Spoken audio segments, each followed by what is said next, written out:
Hi, this is Susie in Ohio. I have a quick project share. I just did another video on some flip outs that I was making, but I wanted to show you this one. The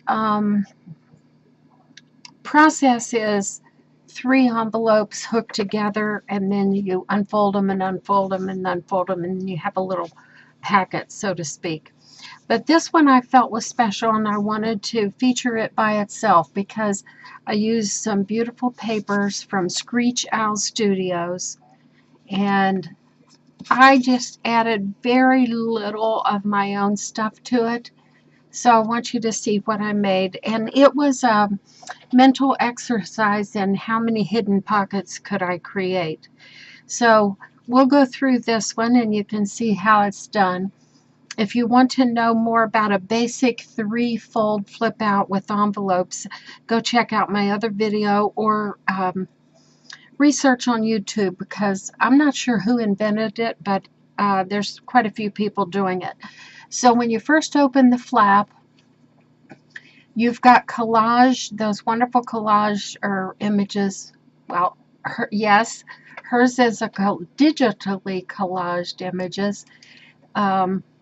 And then I collaged on top of that. So, wow. It is very sensory stimulating, I guess you want to say. So when you first untie it, the flap raises up, and the first thing you have is a fold out here. And then this is one of her partial full page images. So I put a little pocket on this side, and then I put a hidden pocket in here, and mostly I used her images for the ephemera, but every now and then I added something just a little bit different. So just a picture of old handwriting. And whoever I got that from, they're listed below.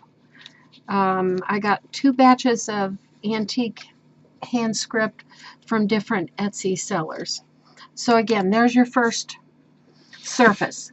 And then when you unfold it, I'll feature these one at a time. I'm going to bring it down a little closer so you can see all the detail. So both sides of this flip out, but underneath the first picture is a tuck spot, hidden pocket, so to speak, and same over here. Look at that image. She had such wonderful images. Well, her work is just beautiful, but this particular kit, I liked it. Of course, that's an Ideals print, and because there's a heavy theme of roses in this, that shows that. So I made a little tuck spot here with a print of a doily, and that was from Roxy Creations. And I believe she'll be listed below also. So the first thing I did was I created a little card tag, you can write on the back, and I used some dried hydrangea blossoms that I had, and of course they were just nothing but beige. But let me see if I can get this to focus something a little closer. Maybe not. I'll have to turn the autofocus on so you can really see it. But the glare, I'm sorry for that. I covered it with acetate, but the paper and the lace on this part is on the outside. But I stained my hydrangea blossoms with ink tints. I have another video that talks about ink tints pencils, and if that's of interest to you, you can go and watch that. So this tucks in here. Well, I should make sure you get a good view of, this was one of her full page collages right there. And then this folds over. Then this folds down.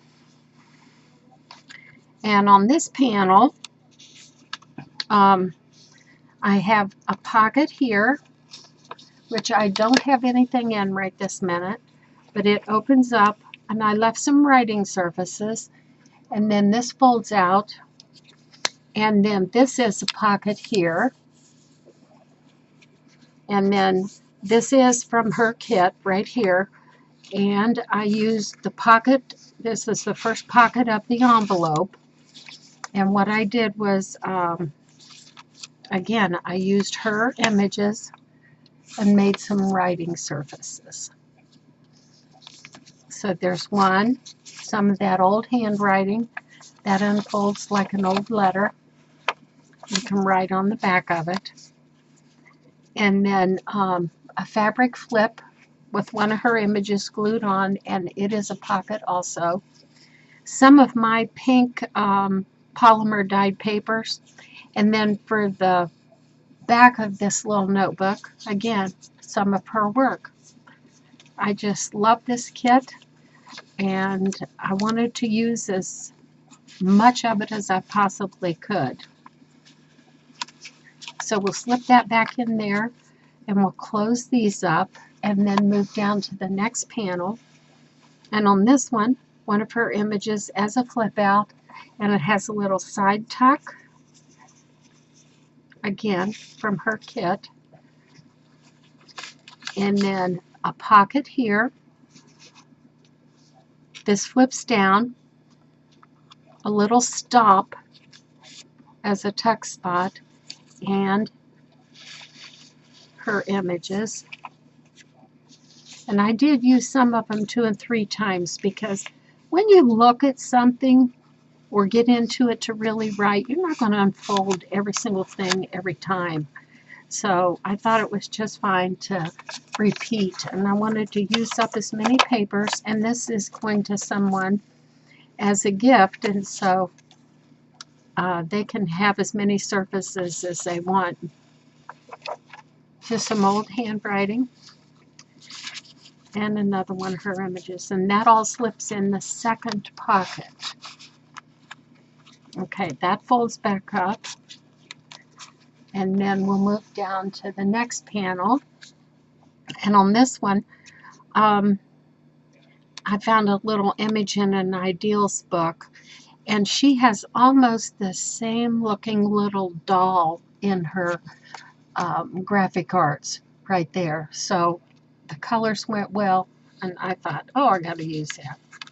So I put this together, kind of scrappy, and that's a tuck spot. That opens up. And this is a pocket as well. And it opens up. I left these for writing surfaces. Another tuck spot.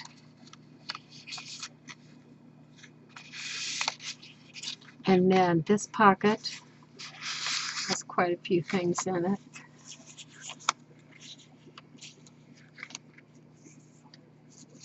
And this was one of my pieces out of an antique book, a very old vintage menu, out of a book that was called The History of Cooking, or The History of Food, something like that.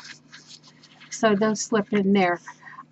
And as I said before in the other video, what I did was I reinforced everything that folded or was going to have some pressure put on it. I reinforced it with that light brown see-through packing tape. And it gives it a real grungy, scrapbooky feel. So everything folds back up. Push all the hidden things away, and then retie. So there you have. That was a special. Oops, I forgot to show you the back. I did finish off the back of this one since it's going for a gift.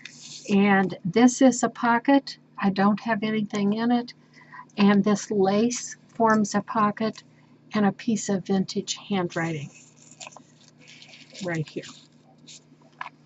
Okay, so that's going for a gift.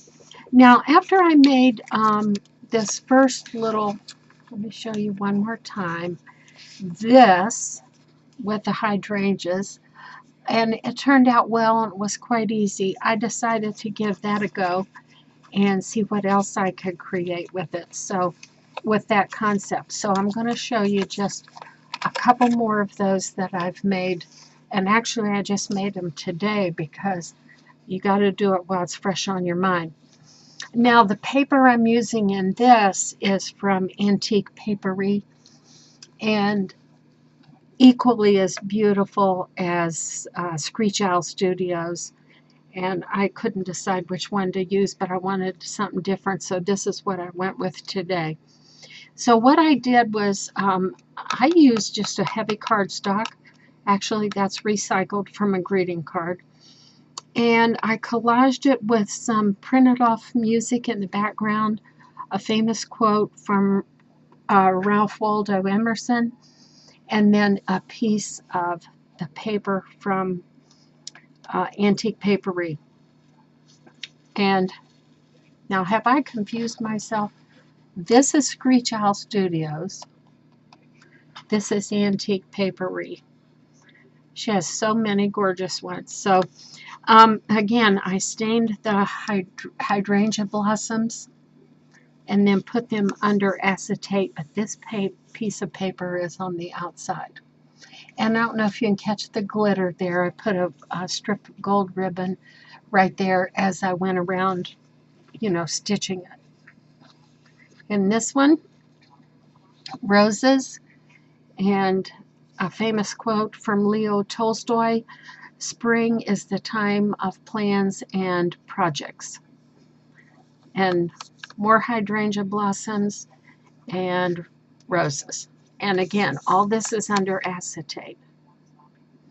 All right, I hope you liked that idea. I had fun doing it. And thank you for all my YouTubers, and please come again.